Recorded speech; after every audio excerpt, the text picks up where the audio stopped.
guys, let's use this Christmas/New Year's break to set ourselves up for property investing success this coming year. Right, so step one, let's sit down and plan out and realise what our why is. Why are we actually going on this property journey? What do we want from this? What are our actual success criteria? And we're going to break those down and actually provide and do and sit down and hash out a 5-year property journey plan so that we're focused and we know where we're going with this end journey. So, where do we want to be in 5 years' time? Where do we want to be in 2 to 3 years' time? And where do we want to be, for example, in the next 12 months? We can sit this down and hash this out and actually come up with a property investing plan for the year. So I've got loads of videos on this already, so check out the playlist, and that goes into a lot more detail so that you can know what your actual property investing criteria are and what we're actually going to be purchasing, and actually just have a more focused buying strategy. We also want to flip all these things into actual success criteria. We want to flip those around and actually work out some property smart goals that we're going to work to. And by smart goals, I mean that we need to make sure that our goals are specific, measurable, achievable, realistic, and they are time-based. So then once we know our why and we've actually got some sort of plan in place, we then want to compare that to our actual situation. Once we have reviewed our why and we know we've got a nice lovely property plan in place, we then want to look at our current situation so that we can see exactly how we're going to get to where we are now and where we want to be. So our next step is we're going to review our current situation. So that's going to begin with actually reviewing our credit file. Now, I've done a lot of videos on this in the past, so if your credit file isn't where you want it to be or where it needs to be, and for what you want out of your property journey, don't worry. If you watch those videos, that will show you how and give you some tips and tricks and advice, stuff that I use to actually improve my credit file. So go and check those out. But you need to review your current credit file. You need to know it inside out. You need to know exactly what's on there, and you need to continually be reviewing that. When we're doing that, we can actually then protect it. So as soon as anything that shouldn't be on there flags up on there, you'll know that straight away. You can make corrective action just to change course, or maybe just to fix that credit file. And then after that as well, you need to compare your credit file to your current financial situation. There's a link in the description box. You can download a free financial plan, and that will just help you just set out your finances if you need a bit more guidance on that. And again, as I said, I've got other videos on that as well. So that's a free tool that you can use to just sort of set out your finances and make sure that they help you out with your credit file should you need the help. So once you have your plan, once you've reviewed your credit file and taken action to improve that should you need to, and once you've also reviewed your financial situation, you've got all those in hand, then you can actually go and speak to an expert, maybe speak to a financial advisor or speak to a mortgage advisor and just explain what you want to be doing, and they can give you good advice and give you an idea of what kind of deals you could go for, whether you want to go for a bridge to let or a bridging loan or something like that for when you're looking for your potential properties. And again, I've done videos on those on bridge to lets in the past. I think they're quite a good way of getting you funding, and watch those videos to find out why. And once you've actually set out all of your context and you know you've done all your research and your background checks on yourself, you can then start to look at potential investment areas. And again, this is going to depend on what type of property strategy you're going for. I mean, I like to look in my local area because I like to manage my properties myself. So therefore, I've set that goal of myself where I want to be within the area of the Midlands, or at least within the Nottinghamshire area, so that anything crops up, I can solve that myself. And I've got a good team of tradesmen around that I use on a regular basis. As I said, when you get to that point, you can start to look at potential investment areas, weighing those up and doing a bit of research as to why. You might even want to be doing some remote investing. Maybe you're from down south and you want to invest further up north where the property prices are a little bit cheaper. Then you need to start looking at your investment areas and researching your return on investment and things like that. Again, I've got a free project plan. The link is in the description box below, and you can sort of click that, open that up, and then you can have a little bit of a play with that and do some analysis of your own. So the next step then is you can actually start looking at reviewing your deals. So once you know the areas where you're potentially wanting to invest in and it all aligns with your property plan, yeah, you can do a bit more research then on actually looking for deals. And again, you can have a mess about with this project plan that I've mentioned earlier. That can give you a rough idea of what ROIs you might be looking at, and you can just generally just start to negotiate based on your refurb costs and things like that as well. You can really have a look at the ROI, make sure that it's all in line with the potential ROI that you've set yourself yourself that you want to be getting back from your investment. So yeah, and you can look and negotiate and do some deals based on that. Does the property that you're looking at, does it tick all the boxes for your property criteria? And does it fit in well with your property plan? And we really need to be reviewing these properties as well in terms of quality, time and cost as well. So quality, you need to be looking at your specification or slash your scope of works. Good tip is if you do, you can sort of phone up a couple of builders, or if you have got builders on hand, ask them for a quote, and you can use that as a basis for your scope or specification if you need more sort of technical help. And they can also give you a good rough idea of time as well, which works out well with your program. So your builder can tell you roughly how long it's going to take to do that, and you can factor all of that in, and again you can pop that into the project plan. And in terms of cost, just make sure you know your numbers, you know how much it's going to cost to refurb, and you're not letting anything sort of catch you out. So the next step is looking through your risk as well, doing a bit of risk analysis. So for example, you need to know what your exit strategy is if you are, depending on what type of funding you're going for. If you're going for a bridge loan, you need to make sure that you know what your exit strategy is before it gets to the end of the term for your bridge loan. And you need to be looking well in advance to make sure you've got the best, so that you can time it well, so you've got the best deals on the market, but then as well you're not waiting too long where it's putting pressure on yourself to find a buy to let to exit out of that bridge loan on. And again,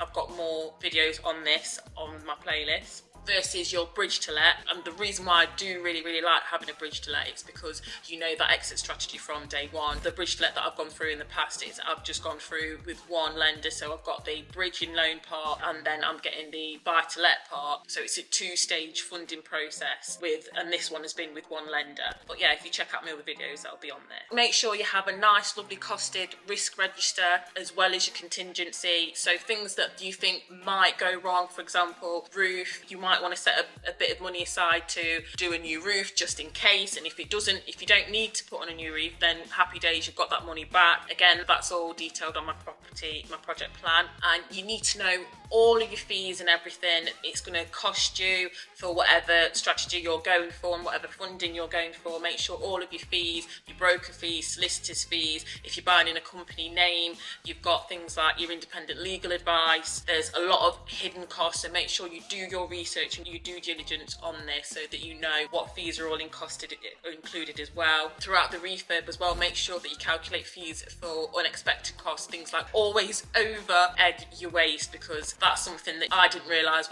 until I'd gone through these refurbs, how much money it probably would cost to get rid of waste. And if you've got a constrictive site where access is really restricted, you need to factor in the cost for waste on that as well. Think outside the box with waste, because sometimes if you can't get a skip there, or if the entrance, like the refurb I've just recently done, the entrance and access way was quite restricted. Sometimes there'll be cars parked along there and it's quite a narrow path, so it was quite hard to get for the lorries with the skips to bring the skip down and pop the skip there. So just really make sure that you think about things like that and you over egg that, and you have a lot more of a contingency than what you think for things like waste management, just to cover those costs so that you're not surprised by anything and you're not caught out by anything like that. And also your time management as well, that is crucial. So if you are doing a bridge to let, you really need to make sure that you manage your time on the refurb part really well, so that you don't miss the date for when you go on to the buy to let as well, and that could cause you problems. And also if you have got a bridge as well, you don't want to leave it too late before you start looking again for deals for a buy to let, so that you can exit out of the bridge loan. Otherwise it's just going to put a lot of pressure on yourself. So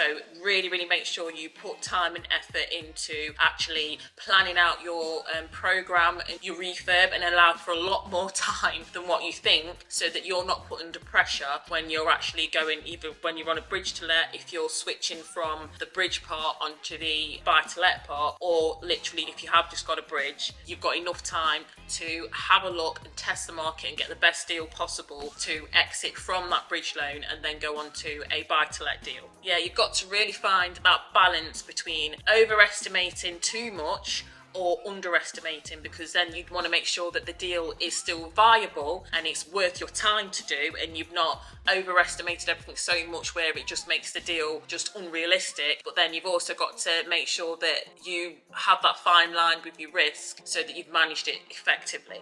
So the next step's actually sort of running the project. So when you're running the project, you need to actually have an eye on your cost. You need to make sure that you're doing quality management and all things like that as well. You need to make sure you've got, as I said, you've got a robust scope of works to start off with and a specification to start off with the builder, so you know exactly where everything's going to go. For example, you know, most of my flats I love to have in the lounge and the bedroom and things, rooms like that are habitable. I always like to have 4 sockets in as much in each corner as possible. That's the kind of detail that you need to know. You need to know exactly how many sockets are going to be in each room and where those sockets are going to be, so that later on when you're actually walking around with the builder at the end, you can make sure that they've done exactly what you've asked them to do. So you need to know as much detail as possible as to what you actually want in the property, and the builder knows exactly what they're doing and what they're putting in, so that everybody's expectations and requirements are managed. And again, your program, just make sure you've got a rough idea of how long it's going to take you and you stick to that. So you need to be visiting site quite a lot to make sure that site is progressing and moving on, and if there are any potential problems or issues, you can catch them in the bud and you can sort of walk around with the builder and walk those through. Also with your cost breakdowns as well, it's really keep an eye on and track on when you're paying. Obviously this is probably going to be agreed up front, so you're going to have payment dates agreed, but just make sure that you're up to date with those and tracked how much you paid, when you've paid it, and how much is coming off the balance. Really make sure, as I said, you've got a process in place for waste management. Everybody knows what's going to be happening with the waste. Your builders know where the waste is going to be going, what's happening with that and what they're expected to do, and how tidy this site is expected to actually be as well. And also, if you've got a nice sort of rental and maintenance plan as well, when you're first letting out your property, you know what you're doing with your deposits. My deposits, I put them in a rental deposit scheme, and also make sure that you've got a process in place for your actual rental agreements. I've got a template for that, and just make sure that you're meeting your tenants. It's just nice to meet your tenants on site, go through things with them, go through demonstrations with them, show them what to do, give them so that they know you know them. Hiya, sorry, I just wanted to cut in here as well. Apologies for the shaky camera, but I just wanted to cut in and just say, recently I did have some tenants move in, so I completed obviously the nook, and at the time when they were moving in I actually had COVID, so I couldn't actually meet those tenants on site. I had to run through everything through text as and when, because obviously I was feeling so ill, and it made such a difference. I really do like to go out and meet the tenants. Luckily I did have a key code box where I'd put all the keys in anyway. I do that anyway, so that when obviously contractors are on there, I don't have to be there to let them in. I can give them the code and they can let themselves in and out, and it's always handy. That came really vital the past couple of weeks, because as I said, I've been ill, not being able to go on site and not able to sort of meet the tenants and run through everything with them. So, and it makes such a difference to that first interaction you have with your tenants. So yeah, make sure that you do all your demonstrations in person. It's just really good to establish that relationship with your tenants from day one. Yeah. Let you get back on with the rest of the video. Bye. Have your processes in place for your your rental conditions. For example, taking your meter readings, things like that, doing like a spot survey check, doing an itinerary of your fixtures and fittings and what's included, taking photos of those, and that's all documented and signed so that you know you gave the property, you both know the property was given to them in a certain condition, they've signed for it, and when it comes to the end of the lease, it's given back to you in the same condition as well. And also making sure that all your certificates are given to your tenants as well, all the electricals, any gas certificates, all of that is all dealt and sorted, and all your processes in place for rent reviews, things like that, all of that, all documented on your template, and you've got an actual process in place for implementing those. Yeah, I can do a more in-depth video on maintenance plans and rental agreements if you want. Just pop that in the description below. Just pop maintenance agreement or tenancy agreement, for example, and I can go into more detail. That just lets me know that that's something that you want to explore in a future video. But guys, that was an extremely high level overview of something to sort of aim to. Hopefully we can use this Christmas break to be more productive and get on with our property journey in the future. And again, going into more detail into all of these things in the future. And a quick disclaimer, guys, I'm not a financial advisor and I'm not a mortgage advisor either. These are just tips and tricks that I'm bringing to you from my experience. My mortgage advisor's details are in the description box below if you want to have a further discussion with her on that. And I hope you liked the video. Please like, comment and subscribe. This helps this video get to more people so that I can inspire more people to get started with their property journey this coming year. If you want more tips and tricks on how to boost your credit score, watch this video next where I'll go into more detail on how to improve your credit score so that you can get into property investing this year. Thanks. Bye.